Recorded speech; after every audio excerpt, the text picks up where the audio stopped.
Hi everybody, it's Dandruff with your news cartridge for Wednesday, March 16th, 2016. There's a correction from yesterday's episode, but for once I didn't misspeak. It seems my sources jumped the gun on RuneScape's developer Jagex being bought for $300 million US. Jagex is currently in talks to potentially sell the company. It has not been sold yet. Alright, so moving on. The game Metro 2033 is also being turned into a movie. Yay! Data miners have discovered 3 new lowriders that will be available in GTA 5 soon. They look really sweet. Trackmania Turbo finally has a release date of March 24th, and an open beta will take place between March 18th and the 21st.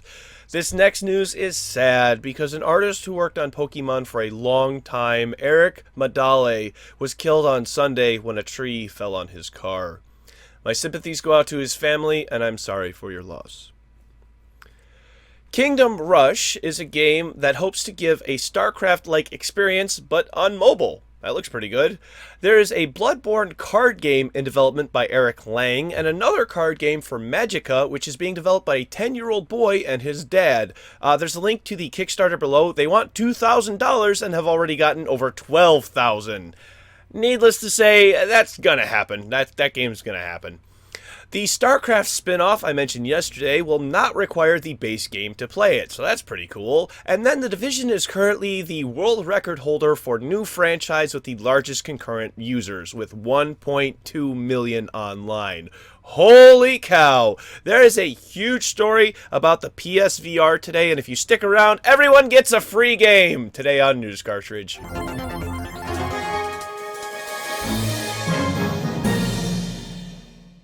Alright, I've only got 3 stories for you today because Sony has released a ton of new information on the PSVR. So, where to start with all this? How about its price tag of just $399 US.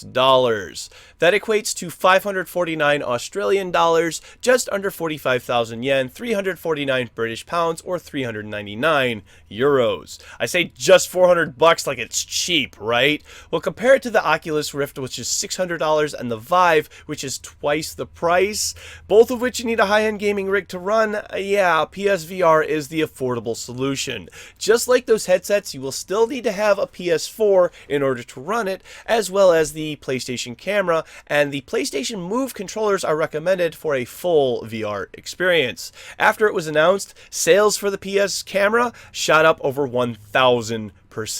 The camera itself will not be included in the stock package of the headset, but if you wait, you will be able to buy it as a bundle once the PSVR is released in October.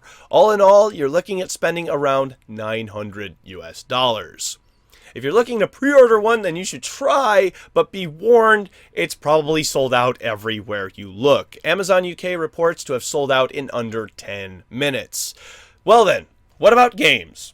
Sony says all current PS4 games, PlayStation 4 games, will run on PSVR in a simulated space that gives you a 5-meter wide screen. I've got a really big TV, but it ain't that big. That's awesome. And because this really isn't anything new and you didn't pay all that money to play games on a 2D screen in a 3D space, I have a list of games as well as a list of developers who have committed to making PSVR titles. So what's left? It's the nitty-gritty, the headset itself. It will contain a 5.7-inch 1080p OLED display with settings for both 90 and 120 Hz. It will feature a 100-degree field of view, a gyroscope, an accelerometer, and weighs in at 610 grams without cables, which is about a pound and a half for us American people. While I can't find any exact specs on the external processing unit itself, and believe me, I want to know what's under the hood of that thing, what I do know is what it does, which is things like 3D audio processing, as well as handles the processing of menus and streams a non-VR display to the TV, so users wearing the headset can interact with those who are not. That's pretty cool. Alright, here's a breakdown of how you plug it in. Connect the power to your TV, PS4, and the PSVR external unit. Plug an HDMI in from your TV to the external unit, and then connect an HDMI from the unit to the PS4.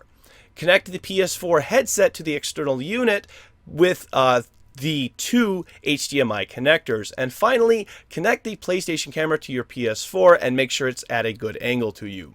Insert your disc or run your game from your hard drive, and you are now gaming in VR.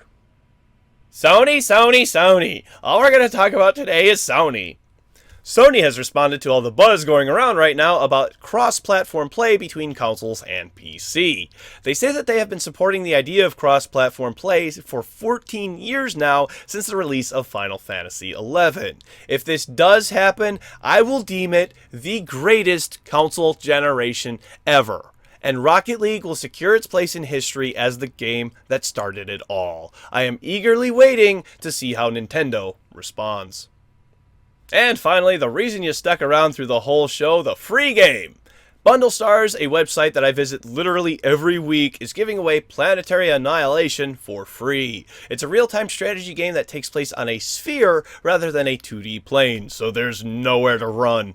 All you have to do is visit their website, there's a link to it directly down below, and then sign up for their newsletter email, join their Steam group, and then look at 2 pages of their website, and you get a free Steam code. The code that you saw on screen a little bit ago has not been redeemed yet, because I already own it, so go get one for yourself, and give that one to a friend if you are quick enough. Let me know in this comment section who got it, alright?